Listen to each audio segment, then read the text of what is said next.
Olá! Alto e imponente, difícil não notar a presença. É o Banco Central, o guardião da nossa moeda. Há mais de 5 décadas, a instituição atua no controle da inflação, na definição da taxa de juros e na fiscalização dos bancos. A atuação do Banco Central é o nosso assunto hoje. Fique com a gente. O NBR Entrevista começa agora.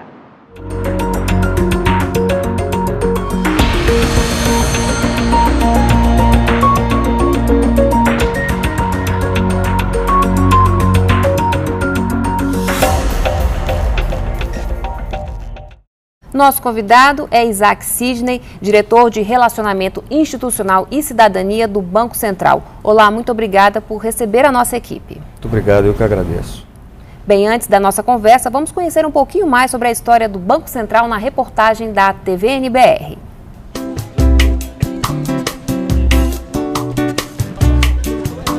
Imagine hoje em dia tentar pagar uma compra sem utilizar dinheiro. O senhor me dá 2 dúzias aqui por essa caneca? Não, aí você vai precisar comprar mais 4 canecas dessa para levar mais um pouquinho. O pagamento é só dinheiro. Troca, não tem. Não tem como. É o dinheiro que move, não tem como a gente só tocar por mercadoria. Determinar quanto custa um bem, seja ele um produto ou um serviço, ficou mais fácil depois que a sociedade criou um sistema de valor único, o dinheiro.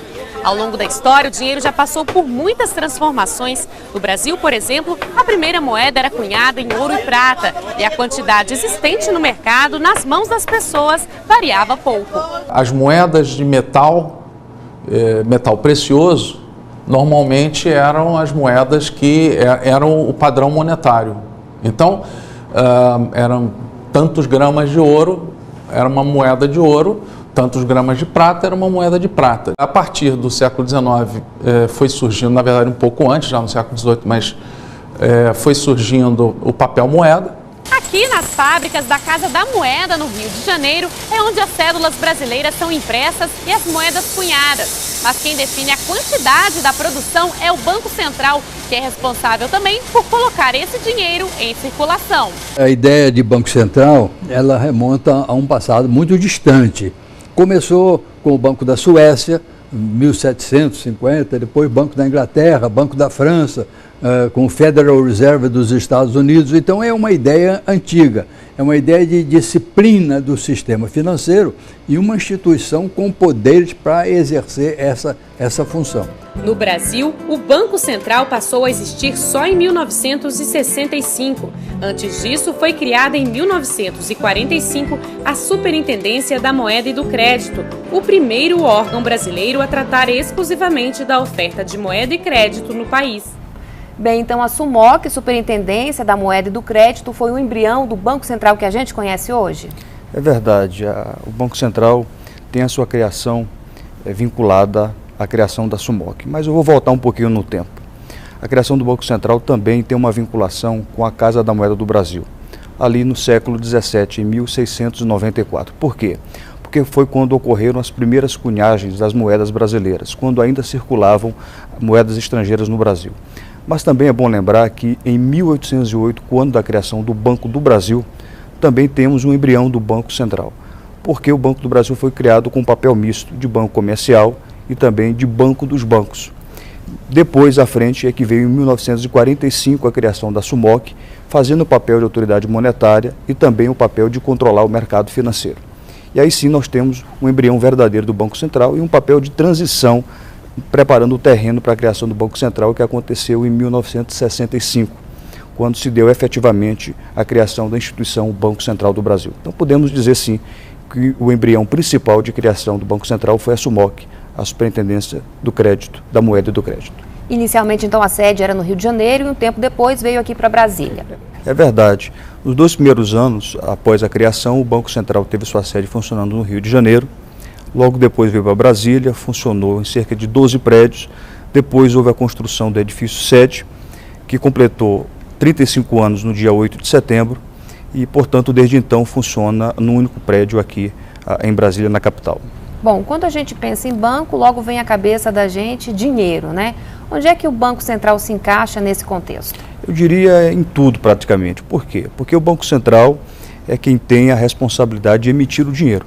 O Banco Central, em nome da União, tem essa competência, essa previsão é constitucional. e também porque o Banco Central ele é o responsável pela administração de todo o meio circulante. Então, o dinheiro que circula é o Banco Central que emite. O dinheiro que é administrado pela rede bancária também é o Banco Central quem administra. Então, há uma relação direta do Banco Central com o dinheiro. E também porque o dinheiro que é concedido por meio do crédito é o Banco Central quem regula e que supervisiona o sistema bancário. Portanto, há uma relação direta do Banco Central no contexto do dinheiro. Então, o Banco Central tem tudo a ver com o dinheiro. E quais são as outras atribuições do Banco Central? São muitas outras, né? O Banco Central, além de ser o regulador bancário, o supervisor bancário, o Banco Central é quem conduz a política cambial, a política monetária do país. O Banco Central, portanto, ele tem um conjunto de atribuições bastante vasto. O Banco Central, então, ele conduz toda a política macroeconômica no que diz respeito à área monetária, à área cambial, à supervisão bancária, à regulação bancária e também a parte de regimes especiais.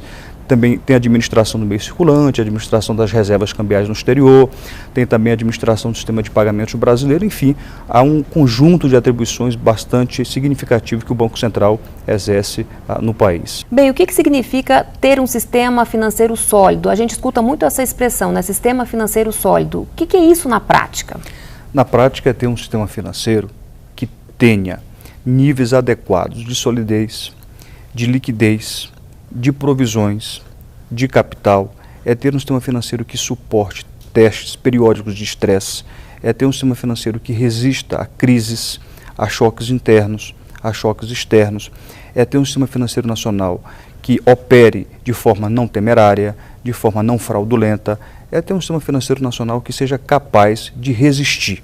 Ou seja, um sistema financeiro nacional que, diante de desafios, diante de situações adversas, ele consiga efetivamente suportar intempéries, consiga resistir a situações de crise, a situações imprevistas. Esse é um sistema financeiro sólido. E o Brasil tem um sistema financeiro como esse. Bom, aproveitando então esse gancho, a crise internacional de 2008 deixou muitas sequelas, cicatrizes e tem reflexos até hoje. Enfim, foi um grande teste para nós. Mas o sistema financeiro estava bem preparado. O Brasil tinha feito o seu dever de casa. A essa altura, em 2008, 2009, o Brasil já tinha efetivamente cumprido aquilo que as recomendações internacionais já indicavam para o mundo inteiro. Naquele momento, o sistema financeiro já se apresentava sólido, robustos, com níveis adequados de liquidez, de provisões, com níveis adequados de eficiência, de eficácia. Portanto, foi possível absorver a crise, os efeitos negativos da crise.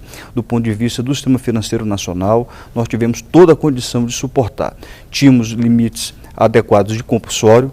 O Banco Central do Brasil, portanto, conseguiu prover liquidez necessária e o Brasil suportou, do ponto de vista do seu sistema financeiro nacional, a crise de 2008, os choques internos e externos, e conseguimos passar naquele grande teste que foi a crise de 2008. Cicatrizes ficaram, as sequelas ficaram, mas conseguimos suportar de forma tranquila, digamos assim. E o que se aprendeu dessa experiência?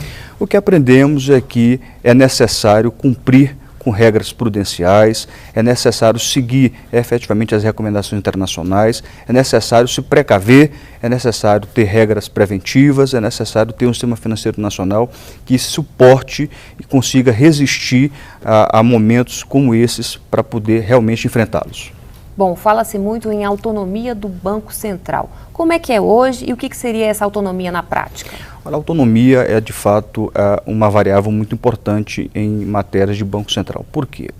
Porque é fundamental que o Banco Central consiga ter liberdade para usar os instrumentos técnicos enquanto autoridade monetária e enquanto autoridade que zela pela estabilidade financeira.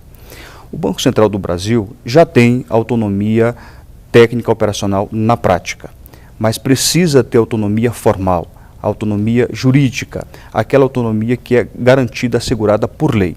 Isso é fundamental para coordenar e diminuir as expectativas dos agentes econômicos no que diz respeito à inflação, é fundamental para reduzir o risco do país, os prêmios de risco, é importante para aumentar a confiança dos agentes econômicos, também é importante para que possamos ter o aumento das expectativas no que diz respeito a taxas de crescimento.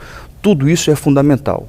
Há estudos nesse sentido que quando você tem um país com a autonomia do Banco Central formal, isso é fundamental para essas variáveis. E o Banco Central precisa dessa autonomia formal. Eu sou um daqueles que, com muita segurança, defendo essa autonomia formal.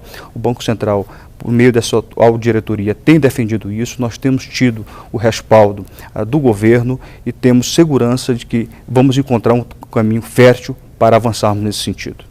Qual é a importância do Banco Central para a sociedade brasileira? Essa importância é, na verdade, ter uma entidade essencial para o controle da inflação.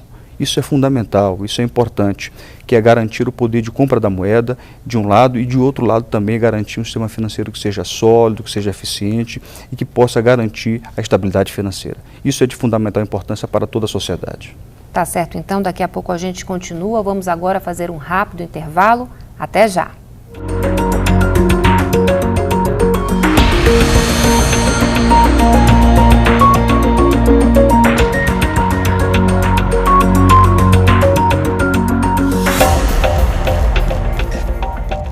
Estamos de volta com o NBR Entrevista, que hoje conversa com Isaac Sidney, diretor de Relacionamento Institucional e Cidadania do Banco Central.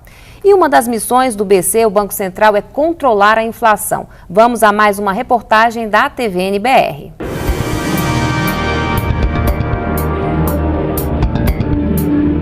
Era uma velocidade...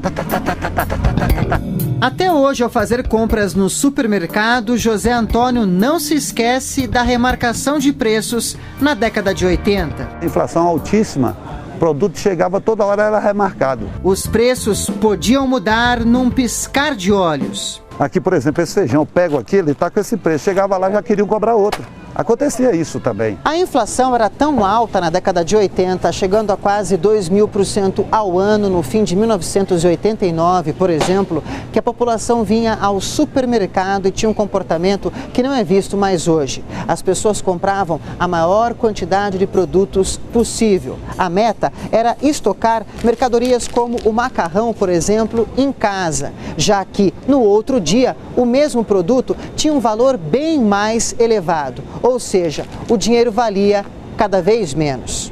O mais prejudicado é o que menos ganhava.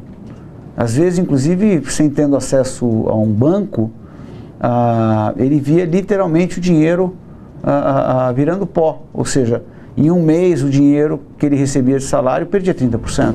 Uma função do Banco Central é controlar a inflação, que ocorre quando a procura por um produto é tão grande que o preço aumenta ou quando o dinheiro perde valor. Para enfrentar a desvalorização da moeda, foram lançados 5 planos econômicos entre 86 e 93. Planos Cruzado, Bresser, Verão, Collor 1 e Collor 2. E 5 moedas diferentes estiveram em circulação. Em 93, por exemplo, o salário de um trabalhador variou em 5 meses de mais de 12 milhões para 33 milhões de cruzeiros. Mas foi só em 94, com o Plano Real, que a economia se estabilizou e a inflação foi controlada. Passou neste ano de 780% no primeiro semestre para 18% no segundo semestre. Alguns fatores contribuíram decisivamente para o sucesso do Plano Real. Bom, o primeiro deles é que os fluxos de capitais internacionais tinham voltado a correr para a América Latina. Estavam todos ansiosos para voltar a emprestar para o Brasil, projetos novos, economia emergente, essa coisa toda. O segundo fator importante foi a URV. A URV, que foi uma forma de dolarização disfarçada, porque a lei impedia, mas era preciso fazer alguma forma de dolarização para que os preços relativos convergissem. Em julho de 99 foi implantada uma meta de inflação que deve ser alcançada pelo Banco Central. Para medir a variação de preços e verificar se a meta é atingida, foi estabelecido o IPCA, Índice de Preços ao Consumidor Amplo. Para deixar os empréstimos mais caros, as dívidas menos atraentes, incentivar a poupança e segurar o consumo, também foi criada, em 99, uma taxa de juros, a Selic. Além de controlar o aumento dos preços, os juros têm outra função na economia. São utilizados como referência para qualquer operação. Quando fazemos um empréstimo ou um financiamento para comprar um carro ou um imóvel, A dívida é dividida em parcelas e sobre essas parcelas existem juros. É por isso que a taxa chama tanto a atenção do mercado e dos consumidores. E é aqui, nesta sala, que a cada 45 dias os juros são definidos pelo presidente e pelos diretores do Banco Central. Mas o Banco Central não usa os juros de forma automática. Tudo depende do comportamento da inflação. Por exemplo, teve um aumento dos preços agrícolas em 20%. Porque lá fora teve um problema de safra, etc. Isso é um choque que os economistas chamam de choque de oferta. O Banco Central não tem o que fazer contra esse choque. O que ele pode fazer é não deixar esse choque se propagar. Bem, para nós consumidores, para nós cidadãos, inflação é quando a gente tem, o nosso dinheiro perde o poder de compra, né? Para você que é técnico, que é especialista da área, explica para a gente o que é inflação e o que causa. É isso mesmo, não há muita diferença do ponto de vista técnico não. Mas é um fenômeno econômico que acaba por deteriorar o valor da moeda, que acaba efetivamente por de forma generalizada e persistente atingir o preço das coisas. Portanto, é um fenômeno econômico que acaba por atingir uma das funções essenciais da moeda, que é a reserva de valor. Bom, e qual é a diferença, qual é a relação que existe, né, entre a taxa Selic e a inflação? É uma relação que, na verdade, o Banco Central acaba utilizando a Selic, que é a taxa básica de juros, como instrumento de política monetária para controlar a inflação.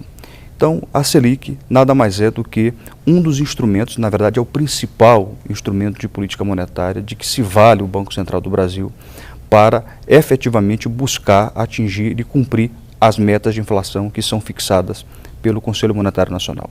É uma taxa básica de juros, é uma taxa de referência e o Banco Central fixa essa taxa procurando exatamente influenciar as taxas de juros que são praticadas no mercado. Portanto, há uma relação direta entre a taxa Selic e a inflação, por meio da qual o Banco Central procura efetivamente atingir e cumprir as metas de inflação. É aquilo que vocês chamam de remédio amargo, ou seja, você vai elevar os juros para poder frear o consumo? Seria isso? Existe essa relação sim, existe essa comparação.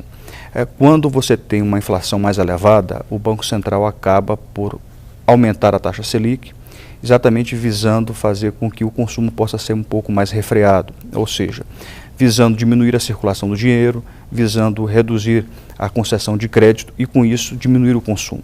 De outro lado, quando você tem uma inflação que está menor, o Banco Central procura também calibrar a taxa Selic para poder aumentar a circulação do dinheiro, aumentar a concessão do crédito e também fomentar o consumo. Existe essa relação direta, de tal sorte que tudo isso é avaliado de forma técnica para que o Banco Central, por meio de sua diretoria, por meio do Copom, que é o Comitê de Política Monetária, possa efetivamente usar a Selic como instrumento de política monetária. Mas há essa relação mesmo. É um remédio amargo, mas é um remédio que cura a inflação. E como é que funciona esse mecanismo de metas de inflação? Esse é o mecanismo por meio do qual o Banco Central persegue uma meta de inflação, ou seja, o Banco Central tem que cumprir uma meta. Quem fixa essa meta é o Conselho Monetário Nacional. Esse regime existe desde 1999, ali no final do segundo mandato do governo do ex-presidente Fernando Henrique Cardoso. A maioria dos países desenvolvidos já tem esse regime de metas. É um regime, portanto, por meio do qual há um limite de inflação a ser alcançado. E o Banco Central persegue esse limite. Portanto, é um regime de metas para a inflação, com bandas de teto e de piso a ser seguido pelo Banco Central. E o Banco Central tem de perseguir, tem de alcançar essa meta, e se não conseguir fazê-lo, precisa justificar à sociedade por meio de uma carta aberta dirigida ao Ministro de Estado da Fazenda. Bom, tomando como base o nosso histórico, né, qual a importância, então, desse mecanismo para a nossa economia? É fundamental. Tem alguns dados que eu acho interessante compartilhar. O Brasil teve vários planos econômicos.